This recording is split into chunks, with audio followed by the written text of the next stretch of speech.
শেষমেশ আবিরের বিয়ে করে আমার সামনে হাজির হয়েছি। বাবা আমি ওকে ভালোবাসি, ওকে ছাড়া আমি আর কাউকে স্বামী হিসেবে মেনে নিতে পারবো না। একটা ভালো পরিবারের মেয়ে পাইছো আর বিয়ে করে বলছো না? আবির তুমি গলা ধরলে কেন? তুমি চুপ করে থাকতা। বাবা এই হার্টের পেশেন্ট, তুমি সেটা জানো না? শোন মা, তুমি ছিল না, পারবো না জামাই হিসাবে ওরে আমি কোনোভাবে মেনে নিতে পারবো না। সাথে আর সংসার করা ভুল। আমি ওকে বলে দিচ্ছি আমার জীবন থেকে সারা জীবনের জন্য চলে যেতে। আমি তোদের দুজনের কষ্টের কারণ হয়ে গেলাম। বুঝতেছি না, কই চলে গেছে, আমার ভিতর থেকে খারাপ লাগতেছে। 3 মোহরে কত টাকা লিখতে বলবো? 5 লাখ। আরে না না, 5 লক্ষ টাকা কেন হবে? আর জিন, তুই হলে আবিরের বেস্ট ফ্রেন্ড, এর মানে তুই ছেলে পক্ষ, আমি নেহার একমাত্র বেস্ট ফ্রেন্ড, আমি মেয়ে পক্ষ। এক্ষেত্রে দেনমোহর আমি যা বলবো তাই হবে। আমি চাই বিয়ের দেনমোহর কমপক্ষে 10 লক্ষ টাকা হোক। আমার সমস্যা নেই, 10 লাখ লিখতে বললি। আমাকে একটু কথা বলতে দিবি তোরা? সবাই একটু চুপ থাক। আমার বউ বউ কিছুক্ষণের তোর বউ হয়ে যাবে, এতক্ষণ পরে মুখ থেকে একটা কথা বলবো, বলতে দে। আমি চাই আমাদের বিয়ের দেনমোহর হোক 2,000 টাকা। 2,000 টাকা মানে দেনমোহর 2,000 টাকা হয় নাকি? 2,000 টাকা টাকা হইলো? 2,000 টাকা? এসব তুই কি বলছিস? আমি কি কোনো ভুল করছি? কারণ এটাই তোমার এখন সামর্থ্য। দেখো আমি জানি তোমার চাকরি হয়েছে, কিন্তু তুমি তখন জয়েন করোনি, আর আমি জানি তোমার কখন ছেড়ে যাবে না। শুধু 2,000 টাকা দেনমোহর না, সাথে একটা প্রমিসও ছিল। কি প্রমিস? প্রতিদিন 5 ওয়াক্ত নামাজ আদায় করতে হবে। জুম্মার নামাজ তো পরেই, এভাবে প্রতিদিন 5 ওয়াক্ত ফরজ নামাজ আদায় করতে হবে। ইনশাআল্লাহ।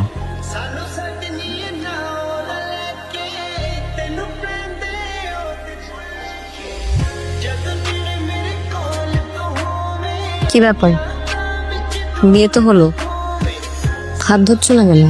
ভয় করছো কেন? তোমার বাবার কাছ থেকে অনুমতি নিয়ে তারপরে স্পর্শ করবে।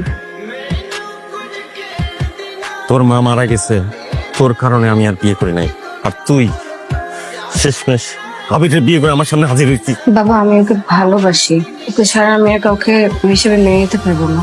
আমি নয় একবার না করছিলাম, পারতি না আমাকে মানানোর চেষ্টা করতে পারতি না? তা না করে ওরা সরাসরি বিয়ে করে নিয়ে আসছো এখানে।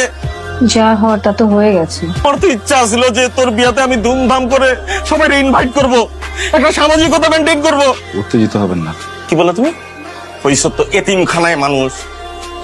তুমি ওর সাথে এইভাবে কথা বলো না, একটা ভালো ছেলে। সহায় সম্পদ না আছে পরিজন, একটা ভালো পরিবারের মেয়ে পাইছো আর বিয়ে করে বলছো না? সরি, কি বললেন আপনি? কেউ নিজের মেয়ের হাজবেন্ডের সাথে কথা বলে? মনে হয় পরিবার ছিল না, আমি এতিমখানায় বড় হয়েছি। আপনি তো ফ্যামিলির মাঝে বড় হয়েছেন, তাই না? আমার বাবা মা ডক্টর ছিলেন, বয়স যখন 5 তখন রোড অ্যাক্সিডেন্টে মারা যান। চাচারা এসে বাড়ি দখল দেয়, বাবা মার সম্পত্তি দখল দেয়, আমার উপর অনেক টর্চার করছিল। তখন আমার পাশের বাড়ির একজন আমাকে এতিমখানায় দিয়ে আসে। আবির তুমি গলা ধরলে কেন? তুমি চুপ করে থাকতা, আমি বাবাকে 10টা কথা শোনাতাম, তুমি ওর কলার টেনে ধরলে। বাবা বাবাকে কোনো হয়ে আজকে উত্তেজিত হয়েছিল? ঠিক ভাইয়া। এই হার্টের পেশেন্ট, তুমি সেটা জানো না? সময় মতো ওনার জীবনী স্টেটা না করতে পারলে আর একবার হার্ট অ্যাটাক করতেন। ওনাকে যতটুকু সম্ভব টেনশন ফ্রি রাখার চেষ্টা করো। সামনে কি হয় কে জানে। ও ভালো ছেলে না, ম্যানার বুঝে না।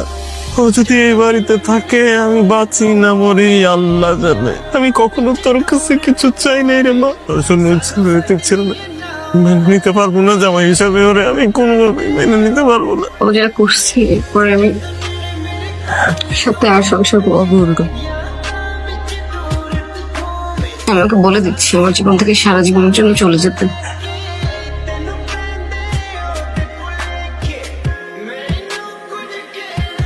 প্রবলেমটা কোথায়? এতিম বলে কি মানুষ মনে হয় না নাকি? আজকে করতেছি আফসোস। আমার বাপ মাটা যদি থাকতো এত কিছু শোনা লাগতো না।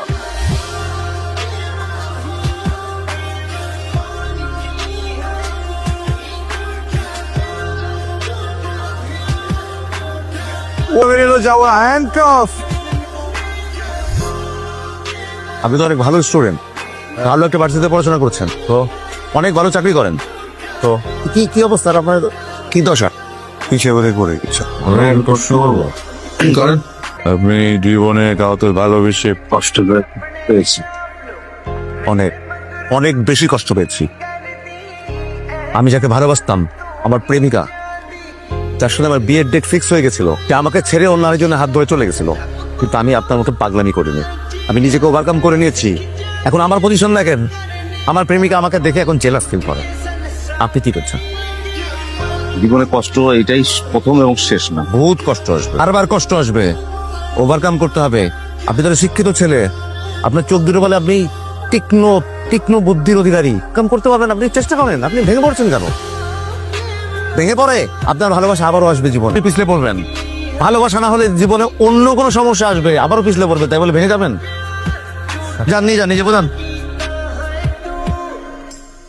জি, আপনি খুব ভালো ছেলে, ওর জন্য আমার খুব খারাপ লাগছে। একমাত্র আমার জেদের কারণে কি ছেলে কি হয়ে গেল, আমি তোদের দুজনের কষ্টের কারণ হয়ে গেলাম। আমিও সরি, আমিও তোমাকে অনেক কষ্ট দিয়েছি। যা হয়েছে হয়েছে, তুই এক কাজ কর, এখনই আবিরের কাছে যা, যে বল যে ওকে আমি মেনে নিয়েছি।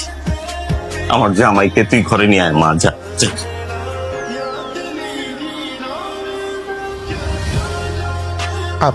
আবির আমার বেস্ট ফ্রেন্ড, ওর আমি ভাইয়ের মতো দেখি। ওর সাথে আমি কালকে রাতে অনেক রাগারাগি হইতেছি না, আমি বুঝতেছি না ও কই চলে গেছে। আমার ভিতর থেকে খারাপ লাগতেছে।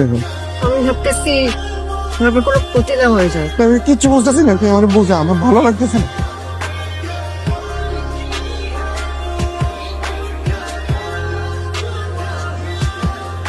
এটা কোথায় নিয়ে আসলি জিম? এতিমখানা? হ্যাঁ, এতিমখানা। তোরা যাবো চলবি? তুই আসবি না? না, আমি যাবো না। একটু ছেলে খুঁজে বের করা, আমি আমার দায়িত্ব পালন করছি, তুই তোর দায়িত্বটা পালন কর।